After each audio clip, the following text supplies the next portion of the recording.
This is Cars and Bids. I'm Kennan. I'm Nick. And today we're talking about Brunei. Oh, yeah. So Everybody excited. wanted us to do a full video about the Brunei cars, so we're gonna do it. Okay, so Brunei. I'm going to go through the basics first, and then we're going to talk cars. The basics are, during the 1990s, the Brunei royal family, and specifically the brother of the Sultan, Prince Jeffrey, reportedly misspent $15 billion. Imagine being a guy named Jeff and accidentally spent $15 billion, okay, is what he misspent of the country's money. Now, supposedly, the Sultan himself misspent $8 billion. So, not bad. One of the things that they misspent the money on was cars, and they bought a lot of cars. And a couple of weeks ago, there was a giant leak of photos of all of the Brunei cars. And I've been obsessed with the Brunei car collection for years, and I've always been really into it. And so it's cool to see like a renewed interest. So we talked about it on the podcast. People said, do a video on just the Brunei cars. That's what we're doing today. We're going to talk through the cars. Which I'm so excited about. I'm sure you were when this came out, because this collection is incredibly secretive. It's renowned for it. There were a handful of pictures, but now we got a lot to go through. Now, granted, they're 20 years old, but the still. pictures are old, and none of the cars in this leak were like new in the sense that Brunei obsessives didn't know about them. But it's amazing to see them all the pictures together. Like this is all the cars, the cool cars. And this really special thing they did was they commissioned cars. Like they didn't just buy stuff that was expensive. They literally had the companies make them. So that's what we're going to talk about today. They did that too, but they're like, they were so rich. That wasn't enough. They couldn't, just buying F40s and F50s didn't satisfy them. They had to buy their own stuff. So there's a lot. We're only going to talk today about the commission cars. There's McLaren F1s, there's F50s, there's 288 GTOs, incredible cars. I want to talk about the commissions because that's the weirdest stuff that you got to like really get into. And that's what we would do if we were really rich. We'd commission. Yes, the dream. Okay, so let's start with the big one. The big bad. We got the Google Drive up right here that everybody's been passing around. Let's start with the big bad boy, Ferrari. There are an enormous amount of incredible. This is just what's photographed, by the way. There's a lot of other cars. Sure. One car, I'm going to start with this car. It did not get a lot of discussion because it's not that crazy looking on the outside, but it is crazy. The 456 Night Vision. Yeah. So Brunei, small country, the Sultan's brother, Jeffrey, wanted to drive around at night, like with night vision. He commissioned Ferrari and Pininfarina to build a 456 screen. Oh. It had this is in the 90s. It had literal night vision. And this thing on top was like a thing. I mean, I don't know how it works. It's early 90s night vision. So it's like military grade. At the time, that was probably the only people using night vision. Yeah. Yeah. Although this one's matte finish. But there was a matte one too, which apparently he also liked to drive around late at night. Oh, maybe and it's be stealthy. Dang. Matte and night vision. It's included in the thing. Can we look at the wire hookups? Go one more. Yeah. Wow. That's the entire intense. trunk. I feel like there was a 550 also, but there's the entire trunk is filled with this 90s. I mean, doing this now, I was driving a Bentley yesterday that has this OE. Right. Yeah. And the computer is this big, like it's the size of your wallet. The screen's just in the gauge cluster. This was like an extended fuel tank. They took out all the stuff and it was all just screens. This is cloth. The dash looks like it's cloth. We'll get to upholstery momentarily. Do you think he was watching like Knight Rider or one of those sci-fi shows where it's like, I want that, but a Ferrari? He probably was. He was probably like, I'm so rich. Let's create technology. You know, I got to hand it to him. And on that subject, let's talk Bentley real quick. And specifically, let's talk Dominator. Thank you. Yes. It's the only car I want to talk about the rest of this video. so the Sultan had all these cars made. And one of the things he had made was a Bentley SUV, the Bentley Dominator. Yes. And there's actually better pictures of this that we can pull up. But this is from the leak, the Bentley Dominator. And he had several made. I've heard reports as many as 11 were made. But regardless, he had the Dominator's SUVs made. And this was an example. The Sultan was like ahead of his day. Yeah. Night vision became a thing in cars. Bentley made an SUV. Yeah. If only he had put the $14 billion toward like launching, he had good ideas toward like launching a car company and like creating some of these things as a car company. Kind of Lucid Air is backed by the Saudis. Like this could have been the legitimate way of doing this. It could have been. Yes. Instead, he was just wanted it for personal consumption use. And even then, use is a very heavy term. Yeah. None of these cars have ever been driven. Well, let's talk about that. So here's another interesting Brunei car. There is, in the leak, there is a Jeep Grand Cherokee. This looks to me like a pretty standard 93, like 94. An Orvis edition, maybe? It's not an Orvis, because the Orvises had green seats. It's just a limited. But on the odometer is like 400. I'm surprised you even drove it that far. Even then, the seat's falling apart. It's probably the guards got in and out of the car all the time, but nobody ever drove it. But regardless, he's got a Grand Cherokee because he probably was like, you know what? That seems cool. Let's get one of those. And so he just did because he could. Because he could. Well, didn't you say, based on the number of cars, he was buying like 3 a day? We thought he was buying 3 a day for like 10 years. Yeah. Wow. So, I mean, at some point, you're like, Jeep, yeah, that's fine. That'll cover my 3 for the day. I bring up the Jeep because, Nick, did you see the Suburban? Yes, who is it modified by? Okay, so someone really cool. So he had this relationship with Pininfarina, and they made most of the cars. They made Ferraris for him. They made Bentleys for him. They made Aston Martins for him, all specially designed. They made an XJ220, which we'll cover. But he had such a relationship with Pininfarina, he's like, I want a Suburban. And he took a Suburban, and he sent a Suburban to Pininfarina, and the result is as tasteless as you might imagine. It's funny because it looks like someone just wrapped it in modern day now. Like, that's just something you could go do. But he, of course, had probably paid hundreds of thousands of dollars for Pininfarina to create a Suburban. They did the interior up. It looks like the seats are completely different colors. They did, obviously, the exterior. They converted it to right-hand drive. Because it has to be for Brunei, They did sell them in Australia right-hand drive, but I have a suspicion that this was a different situation than that. I like that the Speedo is fully clocked out. It's broke 200. Also, why the climate controls to the right of the driver? How does that make any sense? The whole thing was custom made, right? Because there was no right-hand drive Suburban at the time, so they just kind of did it. Love how everything is angled toward the driver. It's a cockpit feel in it as you drive around in here. Look at this tasteless trash. Even the wheels are that tasteless. They did even the wheels. But I love the attention to detail that it went onto the fender flares. That's pretty impressive. They did this and even onto the roof racks. Can you go back to the Pininfarina bench, the next picture? Yeah. It's inlaid into the bumper. Oh, because there's some sort of the wheel arch, I think, is an aftermarket bulging wheel arch that Pininfarina. Can you imagine? This must have been the only Chevy Suburban that Pininfarina ever got. What do you think? They were like scratching their heads. Brown leather. Do you think someone walked in and there was a Suburban sitting there, like to have this done? Like somebody didn't know and they just went, Brunei. Yep. Well, that's probably was the most of their business at the time. So I don't think there was any question. That is so. I mean, I also like that the camo paint it's almost like funny. Camo. Yeah, it's not good camo. They didn't try to make it good, but they did do it. Right. It's too bad they're not still buying cars because Jaguar could really use this right now. A lot of automakers could really use some help. Build only for the Sultans. Are you aware of the Ferrari Mythos? Yes. I need to see a picture first. You've seen a 1/18 scale model of it. Yes. This is mislabeled. That's the F90. But anyway. There is a Mythos. It is this. It is that. It is an absolutely heinous Testarossa base car. It reminds me of like a Camaro blended with. Cool. So I actually didn't realize the Brunei family had this car. I thought it was a one-off concept, but apparently they made 3. Pininfarina kept 1. God knows why. They don't show it to anybody, I'm sure. And then the other ones went to Brunei, and here it is. Pretty cool. In Kennan. And I think that red one. Look at the badge. That is.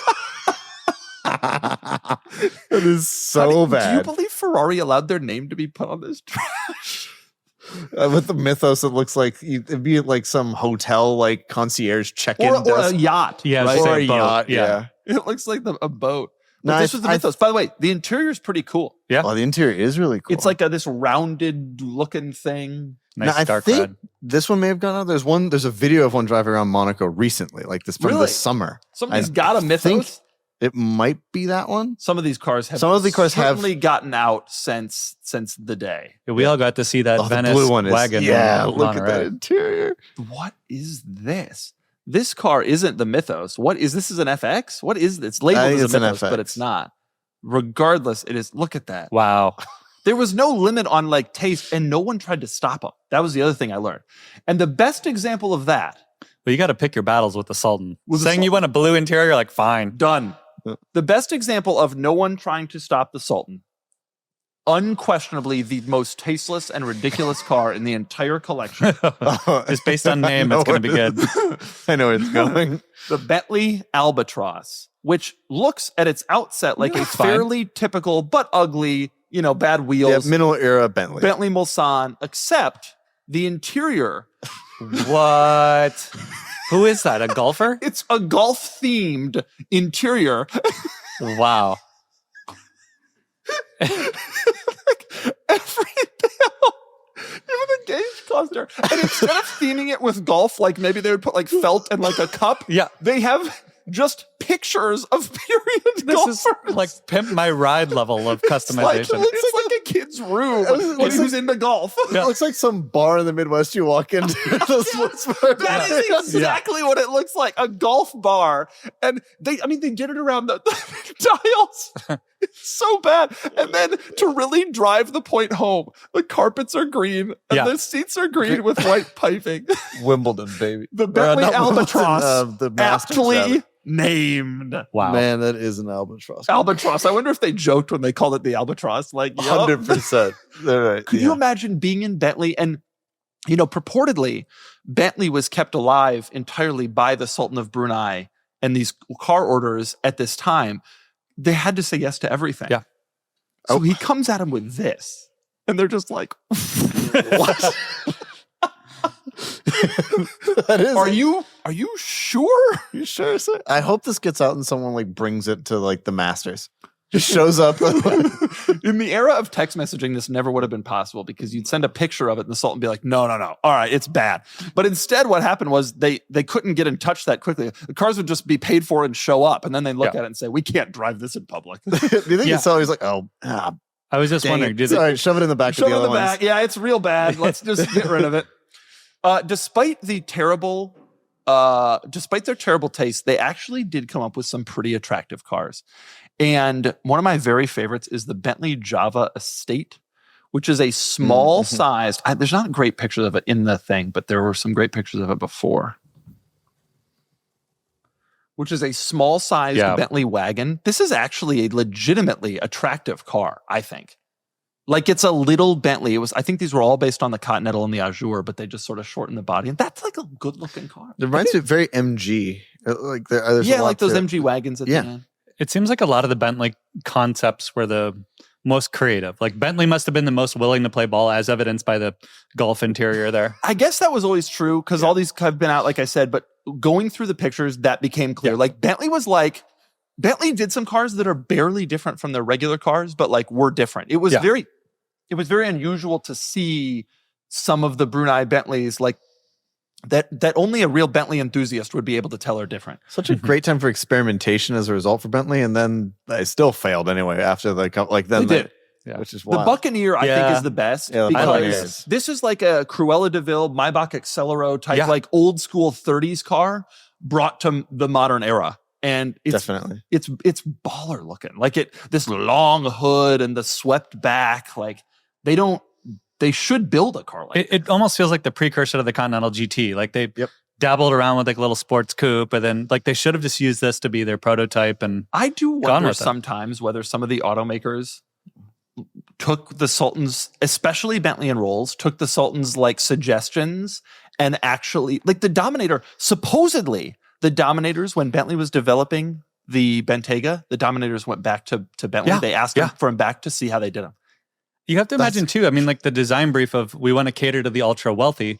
Well, what better focus group than the Sultan of Brunei and his brother? That's exactly right. Like, and if they're doing this, and they had some legitimately good ideas. Another good example of that exactly what you're saying is there is a Rolls-Royce Phantom. I gotta find it.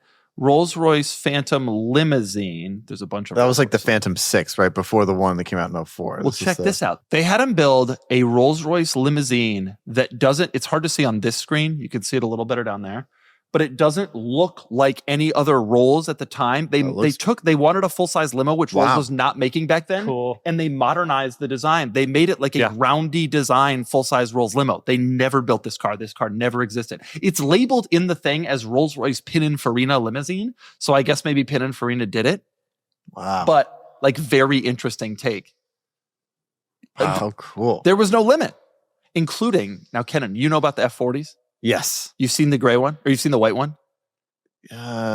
Leather interior. Yes. There's several that have leather interiors and right-hand drive conversions. Yeah, so every F40 left the factory left-hand drive in red.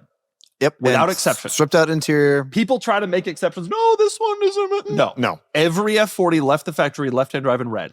If you were ever going to say that one didn't do that, these cars were delivered straight to Pininfarina, who was an OEM partner. They were repainted. They were right-hand drive before anybody drove them, before they were delivered new.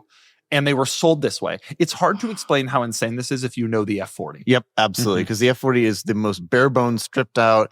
Like you can see the sealant to hold the Kevlar and carbon fiber together. They wanted it nice. And fiberglass. And I mean, to be honest with you, this looks more like a 512 TR interior than an F40 interior. How about the steering wheel? Which I think comes from a 512 TR. I think that is from a 512 TR. Isn't that hilarious? That is remarkable. They did. Like the F40 steering wheel is this like race car looking like little things, the spokes. Momo steering wheel, yeah. Yeah, exactly.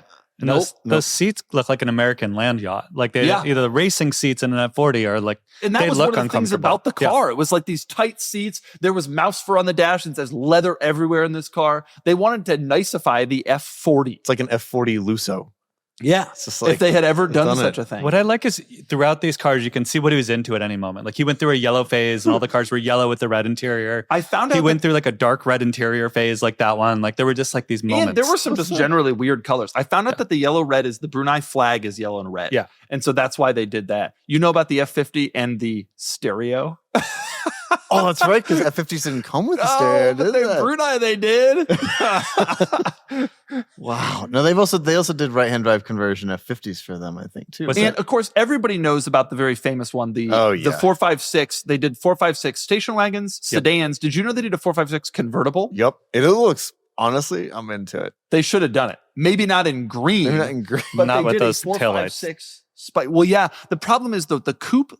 The way the coupe back comes, you couldn't do it with a convertible, so they had to figure out another solution. Sadly, that was it. Yikes. All the 456s got these distinctive wheels that were never on a production car. All the 456 four-doors, the Venices, they got these like weird wheels that were close to 456. Custom cast those wheels. They're making the expense wheels. Of that alone. The number of 456s, which is funny because it's a shame that it was in that era, because like the 456 was not the most desirable car, and yet that was one of the ones they iterated on the most.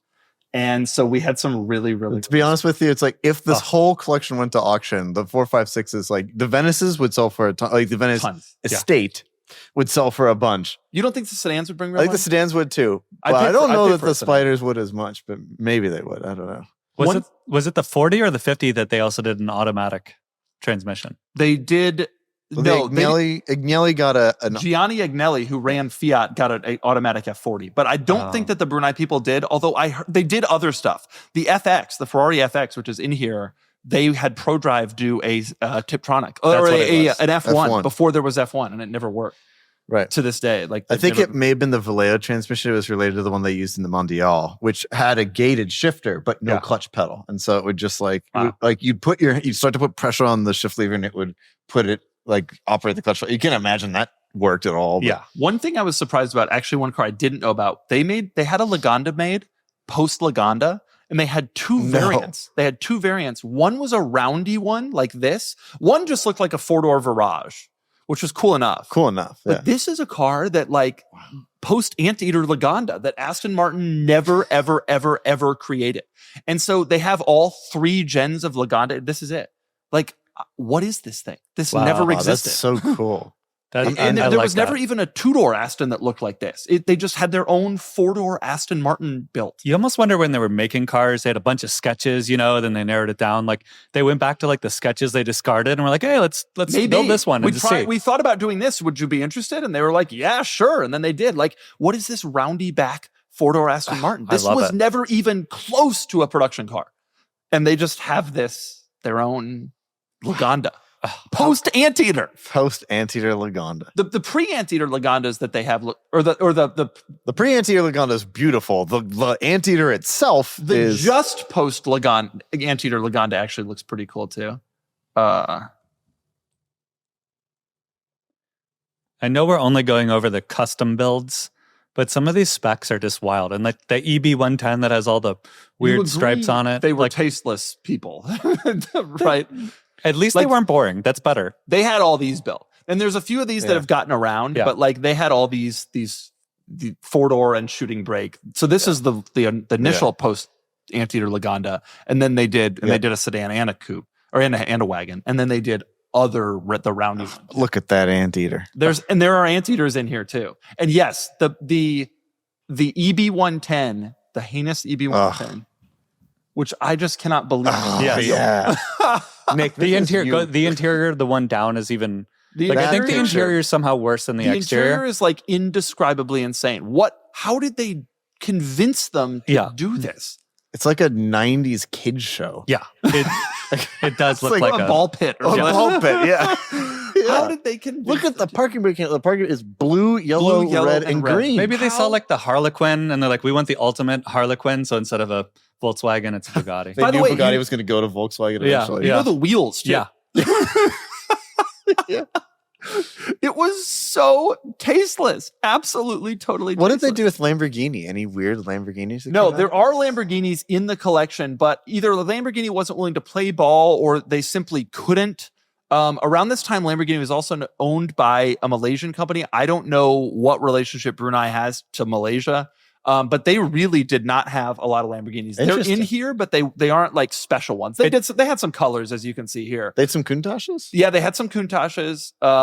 They're all Annies because they were like that era. Yeah. It's interesting given their love of the Dominator that they didn't have a lot of LMO02s. It is surprising that there's not any LMO2s. It was just a few Diablos and a few Countachs, and that was that. Wasn't the LMO2 designed for sultans and dictators? Despite how tasteless the Sultan and crew were, they weren't tasteless enough to buy Lambos in the 90s. You had to be even though they were commissioning EB110s that looked like this. They were like, that Lambo. No, we'll pass on the Lambo. We're not going to do Lambo. They just didn't have any prestige at the time. It didn't have enough prestige for them. Okay, last car I want to discuss, which I think is especially two last interesting things I want to discuss. One is in the miscellaneous section. These are miscellaneous cars, sorry. One is in the more miscellaneous photos section. One photo I absolutely love is this one. Rolls-Royce apparently put in the owner's manuals that this customized vehicle is designed only for use in Brunei. They were trying to limit liability in 20 years if the cars ever got out. We didn't test this car. We don't know what's going on. We didn't put this in a wind tunnel. We didn't crash test this. The body may have been made out of fiberglass yesterday. We don't know. And so they only wanted people in Brunei to be driving the car, and they wanted to make that disclaimer. I can just imagine the sales guy is like, we got to push this through. And the lawyer's like, no, we can't. Right. And then they compromise on sticker. Yeah. A sticker, that will make it all better. Rolls was pretty desperate at the time. I think the sales guy won most of those arguments. That'll fix it. Yeah. One of my favorite Brunei cars, the last one we'll talk about here, XJ220 Pininfarina. The XJ220 was an attractive car. The Pininfarina one is more attractive. These cars only exist in Brunei. Wow. Don't you think that looks better than a regular XJ220? I think the headlight trim maybe was headlights of its are a time. little weird. Yeah. However, the car looks trimmed. The rear 3/4. It looks nice. The car just generally, compared to the XJ220, which was famous for being too big, too wide, too fat, too long, the Brunei car looks trimmed. It looks like an XJ220 that lost some weight. Right. This is probably how the XJ220 should have looked. Well, the real question is, though, they put its fault cylinder engine. Oh, I'm sure they did. They didn't fix the biggest problem that car had. But it is interesting. I legitimately think that this was probably the nicest looking XJ220, and it's one that nobody has ever seen in the whole world. Wow. They apparently did an automatic of this. No way. So yeah, Pininfarina, whether it was ProDriver, whoever did do the automatic transmission in this car. And they did. And a green It looks like it was a circular selector for it too, to put it into drive. Who knows how any of this stuff works? Nobody has any clue. It's absolutely and completely unknown, and we'll never find out. Interesting. You got to wonder where the people who built these are. Like, did they have to all sign NDAs and can't talk about it? I am surprised that that no one ever did like a tell-all coming out of Pininfarina or Bentley and being like, we did crazy stuff. Here's what we did. I wonder to some extent if the automakers are a little embarrassed. I wonder that they participated in this obvious embezzlement. Like, maybe. like it was. Statute of limitations is passed. I agree, but it's almost and like, let's just say Mercedes and others have some other parts of their history that it feels almost a little like taking advantage of an elderly person with a lot of money, and like, oh, we can help. You know what I mean? These companies were just like, these people are rich. We know they're spending way more money than they have, but we'll just keep enabling because we need the money. And so I wonder if that's part of it. But I wonder why there's never been a big leak from Pininfarina or from the automakers. Yeah. Like, I won't hold it against any of them. They should all be very proud of this work. Crazy. Some of the coolest, most insane cars ever made, and we will never, ever, ever get to see any of them. And these photos are all from 2001, right? So yeah, I mean, those photos are... I am thrilled, by the way, that the automakers, in almost all cases, did think to take press photos of the cars prior to them leaving. And so there generally are at least one set of photos like this for the XJ220C that are okay. That are okay of the cars in period before they went to Brunei. Yeah. And so like most of these cars, like I said, we knew about. And why, can you get into the background of why these photos were like safeguarded and why no one lets photos leak anymore? We don't know what happened. What happened? I don't know why the photos came out yesterday, or 2 weeks ago, like they were supposed, like they did. Not really sure. I had hypothesized that it was maybe that the family's getting ready to sell them and somebody's going to represent them, wanted to build hype, and they're like, we should just put this out there and let the internet do what it does. And that might be the case. But from my understanding, like I've talked to some people who are connected, and they said that the family just has no clue what to do. And to your point, I think that they are embarrassed that they're definitely. I think this generation of the family can't do anything, and they're old. And maybe not, but like they can't because the people would hold them accountable. Like it wouldn't be a good situation. Yeah. The next generation might be able to come in and be like, my parents did this. I was 1 year old. I don't know what the hell happened, but like, let's make a museum. And I think that would be cool. I wish it would happen. It would be life changing. If people are willing to go to Kentucky to see a sinkhole that Corvettes fell into, I think a lot of people would be willing to go to Brunei to see this. We'd go, yes. Yeah. I'd go in a heartbeat. If Brunei opened a museum, I'd be the first person in the door. Yeah. Yep. I'd give it. I'd become a platinum donor and say, put this towards restoration. I totally agree. Yeah. Put this toward mold removal. Yes. So if you, just to wrap this up, but for a quick question, if you could have one of the cars that you know about, just one to take home, what would you take home? I honestly don't know. I've always said the Bentley Dominator. I mean, the McLaren F1, of course, they're special. But like, of the one-offs... Which one of the F1s? Right. They have every variant. Of the one-offs, I mean, I honestly don't know. Maybe that Grand Cherokee. No, I mean, I think one of the Ferraris probably... I know which one would be. Work would have to be put into the cars. Oh, of course. I mean, they all need a tremendous amount of work. The FX, which I think is probably the best looking... has never run. Right, yeah. Can't move. The Mythos would be cool, but... The Mythos is the one I would want the most. You take the Mythos? So insane. What about F90? Hey. I mean, but 456 sedan would be cool to just kind of have a Ferrari sedan from that era. Yeah. What would you take? Dominator. Yeah. Dominator. P38 guy. That can't say no to that. It is, the Bentley Dominator is so... And I would have to get it in the yellow and red. Like, I know he had other ones, the red one there, but get the worst spec. Worst spec, and it really is the worst spec. Yeah. But this is a few of them. I mean, like you can see, they had. It looked reasonable in that dark blue, but it looks, honestly, it's a nice looking car. The yellow did it Bentley no favor. Should have built the car in period. They would have made money. But they were like, the crazy Sultan wants these cars, and then 15 years later, they were like, oh, maybe turns out he was right. Yeah, he was ahead of his time. He was ahead of his time, and he just had to spend $14.8 billion to do it. I will also say he's the only. In a lot of pictures, looking in the background of these pictures is really fun. One of them, I think it's one of the F50s. You can see he has like 20 355s. The only person in the world who can afford to own 20 355s. By the way, Arnage based Pegasus. They did a wagon. Ooh. They did a two-door. Just like, what? I don't know. It was just happening. They were doing whatever. Oh, cool. That's life. The Sultan of Brunei, his wonderful car collection. Thank you, everyone, for watching. Let's dream together. Goodbye.